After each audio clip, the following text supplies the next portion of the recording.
Okay.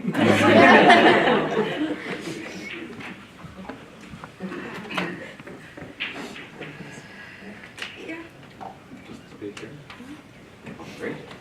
Bear with me. My first time reading it, so. Thank you for the love of water, the views, the mystery, the sounds. Thank you for the spirit of curiosity, the what-ifs, and the wonders. Thank you for my incredible father, my dear uncle, and my special aunt. Thank you for your charm and charisma.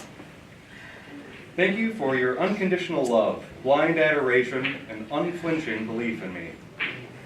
Thank you for your advice and storytelling, your genuine vulnerability and grace. Thank you for your positivity, teaching me that I can get through anything if I put my mind to it and believe in myself. Thank you for your legacy. I will carry it forward with my life. Nothing is ever lost to us as long as we remember. L.M. Montgomery.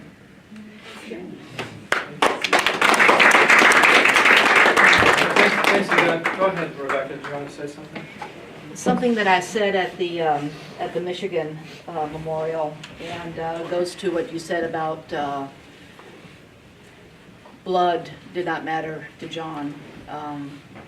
When our kids and Amy's kids came along, he treated those 5 kids as they were his blood grandchildren. There was no distinction that they were step-grandchildren, and that truly meant a lot, and accepted Billy and I into the family as we were daughters and sons, and blood did not matter. That they took us in and they treated them and loved them like the other grandchildren.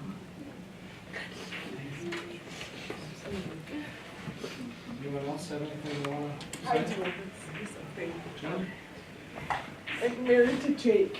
Jake is Scott's son. And my grandparents live in Nigeria. My grandfather actually passed this in last year, and I actually didn't really have a close relationship with my grandparents, just being that there were cultural differences and language barriers and different things. And Papa was my grandpa. He was all of the things that kids grow up with having a grandpa do. I didn't have that, and when I had Papa in my life, he fulfilled all those childhood things for me. He sent cards on every birthday, every anniversary. We have 4 kids, and he remembers everything. He remembers everything, and he would call always. I save his messages because he would sing happy birthday on the phone, and you know. Yeah. And it was just kind of a dream for me to have a grandpa who would do those things. I love my grandfather very much, but I just missed out on that stuff, and Papa did all of that for me. So that was just really special to me. Thank you, Papa, for giving me that.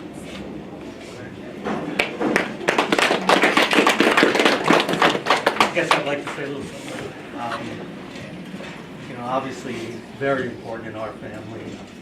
Gave Danielle her first car, a Barbie Jeep, and of course that would be the very first present.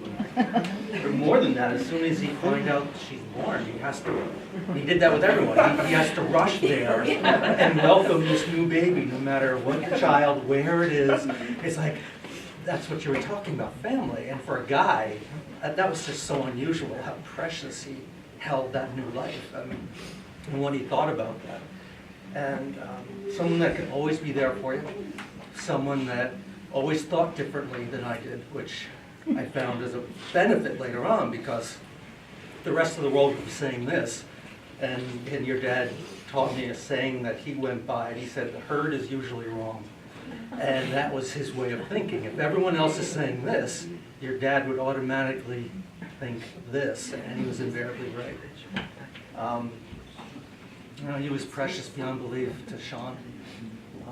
loved all of you guys immensely, meaningful in all of our lives. And just this one little story, he saved our marriage.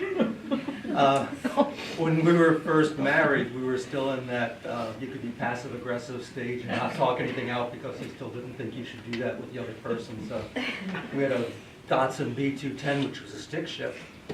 And every time that I would drive it, I felt like Sean was making fun of me because I'd accelerate and she'd be going like this. And then she thought I was being so mean by making her go like this. And it went on for days and weeks, and it was just getting worse. We were just getting really snippy with each other.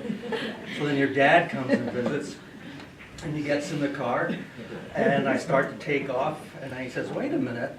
I need to get something," goes in and gets a tool while the seat was broken. So he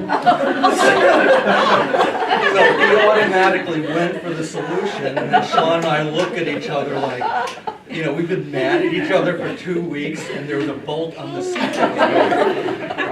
And it just kind of taught me, like you were saying, go for the solution.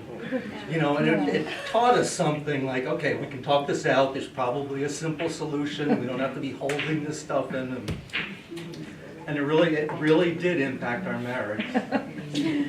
But I just want to honor him, honor his faith, honor his family, honor his legacy. And the neat part is it's going to continue. I mean, you look at all the little kids around here, and not so little. They've all been impacted, and they're all going to carry their own stories. But more than that, they're impacted internally so that they are kinder and smarter, and there's just so many positive things that have been sown into this family. It's an amazing, as a farmer boy, he raised a good crop.